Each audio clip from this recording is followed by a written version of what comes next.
Ini saya kembalikan ke PPT kembali.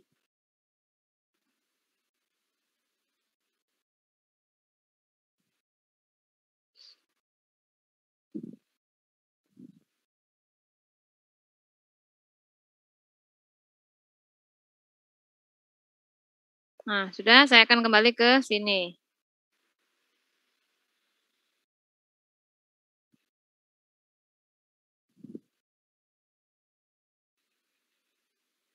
Ini Anda lihat ini ya, coretan kembali yang tadi ya? Iya, Bu. Iya, oke. Nah, sudah. Jadi seperti itu ya. Nanti bisa dibaca sendiri ya. Kalau memang masih sulit untuk mengikuti, nanti dipahami pelan-pelan. Jadi Anda belajar sendiri bagaimana menyelesaikan soal yang ini dengan menggunakan analogi yang tadi, ya. Dengan menggunakan contoh soal yang saya share di WAG tadi, ya. Sudah. Ini. Nah, sudah, sekarang kita masuk ke instrumentasi spektrometri. Jadi sudah selesai.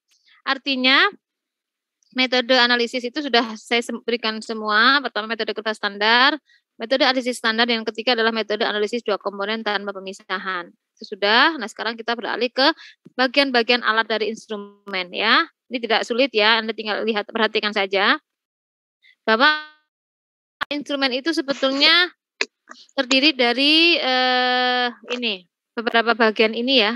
Kalau kita lihat di dalamnya itu ada sumber sinar, ada monokromator. Sumber sinar itu yang mengeluarkan radiasi elektromagnetik pada panjang gelombang yang kita inginkan. Monokromator itu memecah sinar supaya yang masuk ke sampel itu monokromatis, hanya satu panjang gelombang saja. Dan kemudian di sini ada detektor, setelah itu ada sinyal prosesor. Instrumentasi spektrometri UV vis itu ada dua macam, single beam dan double beam. Ya. Single beam dan double beam ya. Kalau single beam itu tempat belangkonya itu yaitu tadi gantian ya. Kita harus masukkan sampel, ambil sampelnya, belangkonya masukkan, diukur berapa, dinolkan, setelah nol, belangkonya diambil, sampelnya masukkan lagi gitu ya, agak kerja dua kali. Tapi kalau double beam, sampel dan belangko itu sudah langsung masuk di dalam instrumen, sehingga yang terbaca langsung mengurangi. Nah, langsung dikurangi berapa belangkonya gitu. Seperti itu ya.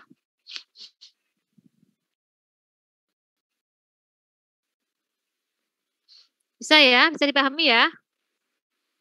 Nah, seperti itu ya. Jadi, kalau double beam itu tempatnya itu tempat belangkonya sudah ada disediakan di dalam sistem instrumen, sehingga kita tidak usah keluar masuk. Sudah ada wadahnya, sehingga yang terbaca oleh detektor itu sudah dikurangi dari serapan dari belangko. Nah, itu. Nah, sekarang ini sudah selesai, habis ini materi bab 2, alhamdulillah. Tinggal melanjutkan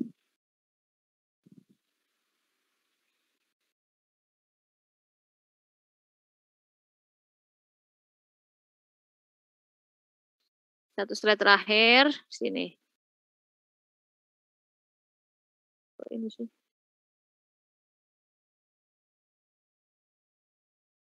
Sudah, Anda lihat apa ini? Metode spektrometer 2 ya? Iya, Bu. Oh, ya udah ya, sekarang yang ini sekarang ya. Ini bagian-bagian instrumennya. Ini saya ngambil dari dosen saya, ini sudah izin. PPT beliau saya pakai. Oke, ini. Kok ini ya yang satunya? Oh, bukan ini. Maaf.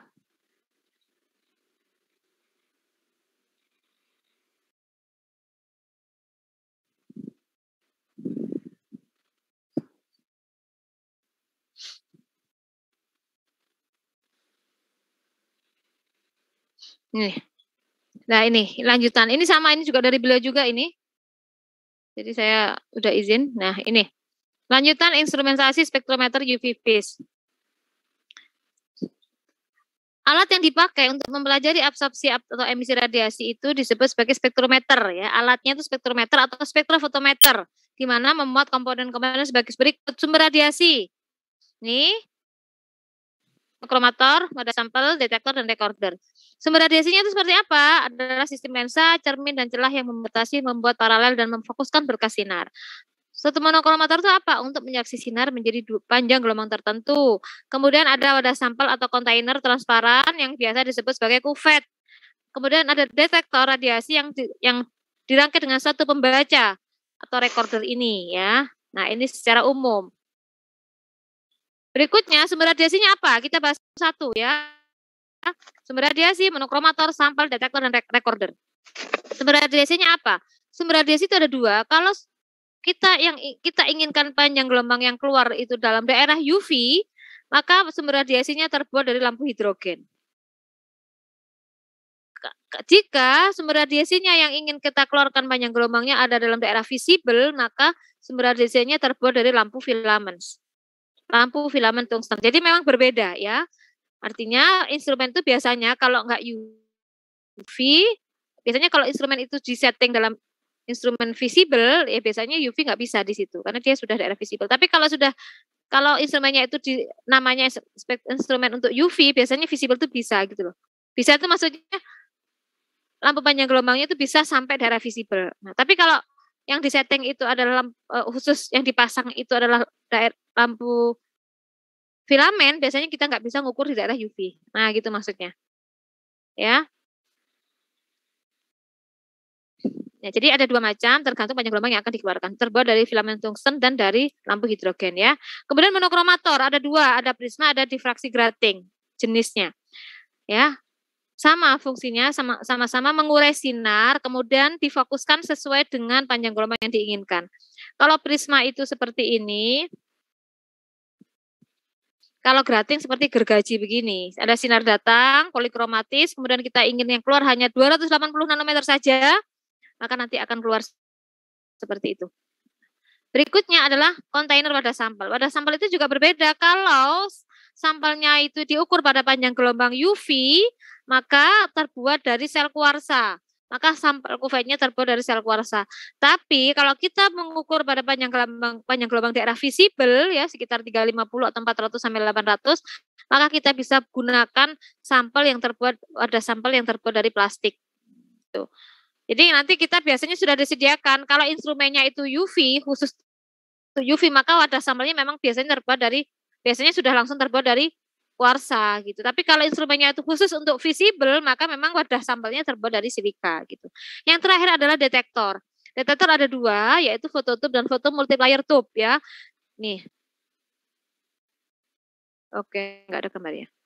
Dari kedua jenis detektor ini, photomultiplier tube memberikan keuntungan karena lebih sensitif sehingga mampu membedakan perubahan intensitas sinar meskipun sinar yang sampai ke detektor sangat lemah. Detektor inilah yang sekarang banyak dipakai. Yang mana? Photomultiplier tube karena ada tabung pengganda foton ya, pengganda sinar ya. Jadi kalau ada sinar yang masuk itu lemah, misalkan sangat besar serapannya sehingga yang diteruskan itu sedikit, yang diteruskan itu yang ditangkap oleh detektor kan itu digandakan, artinya diperkuat lah ya intensitasnya sehingga bisa terbaca berapa sih absorbansinya begitu. Nah kemudian macam-macam spektrofotometer itu ada dua, berkas tunggal beam, berkas ganda double beam dan Guilford ya. Single beam itu tadi kalau tempat sampel dan blankonya itu artinya tidak ada tempat blanko, jadi rangkaian instrumennya hanya satu saja wadah sampelnya yaitu bisa untuk gantian gitu ya. Tapi kalau double beam dalam sistem instrumennya sudah disediakan tempat untuk blanko sehingga ketika klik ya ketika kita mau ukur berapa besaran serapan blanko itu sudah langsung terbaca gitu, bisa langsung kurangi gitu loh ya. Yang terakhir adalah spektrofotometer Guilford, itu banyak dipakai di laboratorium biokimia dan mempunyai beberapa keuntungan. Apa sih maksudnya? Guilford itu rentang pembacaannya itu sampai angka 3. Ya, 3 itu 0, min 0,3 sampai 0,3. Maaf, maksud saya itu gini, maksud saya itu 0 sampai 3 ya, 0,1 sampai 3. Kalau yang biasa itu 0,1 sampai 1. Ya, artinya absorbansinya itu dia bisa membaca sampai di atas 1 gitu loh. Loh Bu kok bisa? Itu kan padahal kan pakai persentase kan. Tapi ternyata yang kalau dalam Guilford itu tidak transmitansi tapi absorbansi saja. Itu biasanya digunakan untuk larutan-larutan yang sangat pekat ya, yang sangat tinggi konsentrasinya atau pada laboratorium biokimia. Biasanya kan ada senyawa karbohidrat, protein dan sebagainya di mana senyawa-senyawa yang diukur itu ini senyawa besar maksud saya. Lupa saya namanya. Senyawa-senyawa yang makromolekul. Nah, mau bilang makromolekul. Jadi senyawa-senyawa besar, makanya konsentrasinya tinggi sehingga dibutuhkan kemampuan membaca yang lebih besar, bisa sampai angka 3. Jadi 0 kok. Tidak hanya kalau biasanya yang kita gunakan kan single beam maupun double beam itu kan 0,8, 0,9 maksimal ya. Tapi ini bisa sampai 1, sampai 2, bahkan sampai 3 gitu. Saya kira itu mahasiswa sekalian, ini contohnya tadi. Nah, sudah habis. Begitu ya. Selesai kuliahnya, ada yang mau ditanyakan? Mau bertanya, Bu. Sumber radiasi sinar UV vis ini apakah sama dengan sumber radiasi yang digunakan untuk detektor uang atau mungkin alat sterilisasi itu, Bu? Itu kan sama-sama pakai UV. Itu. Ya.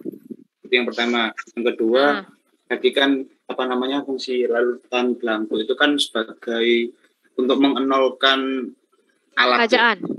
Ya. Nah, tapi tadi kan sempat disinggung bahwa dengan larutan belangko pun masih ada serapan, itu artinya nggak benar-benar nol. Nah, terus kemudian bagaimana cara supaya bacaan itu benar-benar nol, Bu?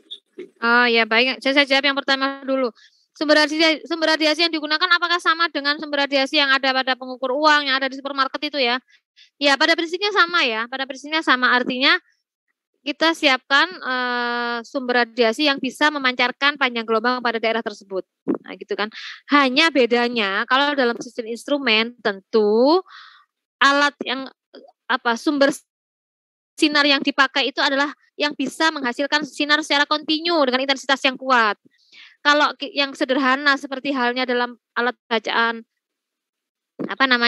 uang itu ya, itu kan intensitasnya kan nggak kuat. Kok kontinuitasnya kan tidak bisa terjaga. Tapi pada prinsipnya sama, karena panjang gelombang yang dipakai adalah yang daerah itu memang. Cuman kalau instrumen digunakan sumber radiasi yang lebih baik gitu ya, lebih bagus lah bahasanya. Begitu, Adam. Kenapa tujuannya? Yaitu untuk menghasilkan sinar yang kontinu, untuk menghasilkan intensitas yang kuat, ya. Kemudian kalau disetting menginginkan monokromatis itu bisa mudah tercapai gitu loh. Paham ya? Iya. Bisa nggak Bu kita mengganti misalkan nih sumber radiasi yang kita gunakan dalam spektroskop itu kan ada lifetime-nya ya. Ada masa hidupnya. Artinya lama-lama dia bisa habis. Mati lah, kayak lampu Anda di rumah itu kan ada lifetime-nya. Misalkan lampunya, kalau orang Jawa lampunya pedot gitu kan. Lampunya udah mati nih, perlu ganti baru. Bukan karena habis konslet makanya mati, tidak. Ya itu bisa menyebabkan putus ya atau mati ya lampu. Tapi sebetulnya karena lifetime-nya sudah habis. Lifetime-nya sudah habis itu maka harus beli baru. Nah, makanya Anda beli lampu baru mengganti lampu karena lampunya mati itu karena lifetime-nya habis. Penggunaan normal kok nggak apa-apa, kok tiba-tiba sudah nggak bisa dipakai, berarti sudah habis waktunya. Kan macam-macam, ada yang sampai 6 bulan, ada yang sampai 1 tahun gitu ya. Nah, untuk instrumen spektroskopi juga demikian, lifetime-nya itu juga bisa habis. Lampu UV maupun visible bisa habis. Nah, ketika mengganti, maka kita tidak bisa mengganti dengan seperti yang ada di pasaran untuk mengukur uang, nggak bisa, memang khusus gitu loh. Tapi pada prinsipnya sama dengan yang ada di pasaran itu, yang ada untuk mengukur uang, di mana sama-sama bisa mengeluarkan panjang gelombang pada daerah yang diinginkan. Pada daerah UV ya berarti pada daerah 300 sampai 600 begitu. 300 sampai 200 sampai 400 misalkan seperti itu. Begitu ya. Nah, kemudian bagaimana kita memastikan? Iya, jadi memang tujuan untuk mengukur belangko itu kan untuk mengenolkan supaya yang diukur itu tidak ada serapan dari pelarut. Makanya dienolkan. Tetapi pada prakteknya kadangkala pelarut itu juga bisa tetap menyerap ketika berada dalam sampel. Misalkan pelarut itu ya berasosiasi lah. Kita kan tidak bisa pastikan itu faktor-faktor X yang di luar kemampuan analisnya untuk mengendalikan. Minimal sebab penambahan absorbasi dari larutan belangko itu sudah bisa dicegah dengan mengenolkan itu. Persoalan ternyata kemudian tetap ada itu sudah di luar kemampuan kita karena itu kan sudah submolekul kan, subatomik lah yang terjadi di dalam kuvet itu, kita kan nggak tahu gitu. Paham Adam? Gimana kita bisa mencegah ya? Sebisa mungkin berarti kita harus buat larutan yang benar, benar, kita harus mengukur pipet dengan volume tertentu yang tepat dan seterusnya. Tapi kemudian kita sudah bekerja dengan benar kok masih tetap ada serapan, ya itu sudah di luar kemampuan kita. Biasanya fungsi ada serapan itu dilihatnya dari mana? Dari B. Ya, dari B. Y sama dengan AX plus B. Artinya ketika X-nya 0, ya, ketika tidak ada konsentrasi apapun, mestinya absorbansinya 0 kan? Tapi ternyata absorbansinya ada, Y sama dengan AX plus B. B itu simpangan. B-nya itu ya, itu kan B-nya itu berapa ya? Misalkan 0,05, 0,1 dan seterusnya. Itu untuk ngecek apakah belangko Anda itu atau keserapan Anda itu sudah benar atau tidak, itu dari nilai B, interceptnya dari persamaan kurva regresinya. Gitu. Ada lagi pertanyaan?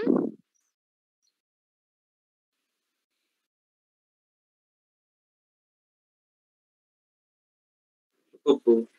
Ya, cukup ya. Kalau tidak ada, saya akan absen dulu. Coba diaktifkan semua.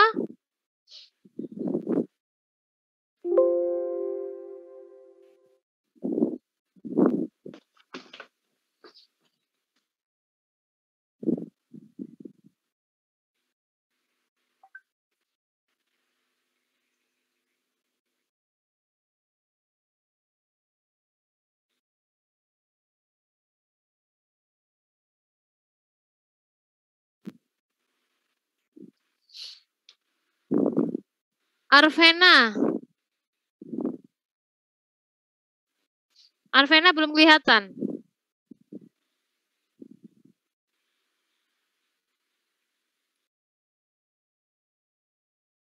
Arvena ada nggak nih?